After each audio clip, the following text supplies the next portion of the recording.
Que el nombre de Canelo sigue saliendo es porque lo mencionan ustedes, porque lo menciona la prensa, los fanáticos. ¿Por qué tú crees que el nombre de Canelo sigue saliendo cada vez que se habla de ti o contigo? Porque sigue saliendo su nombre porque la gente quiere ver esa pelea. Es la pelea más grande de todo boxeo. Pues, hasta que se retire el Canelo, la gente siempre le van a mencionar mi nombre.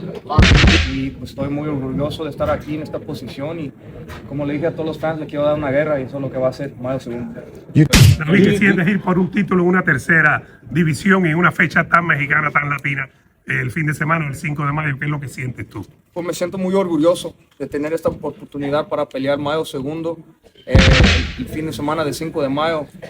Me siento orgulloso, feliz y vamos a hacer muy bien esa fecha y como le dije, le vamos a dar a los fans una guerra.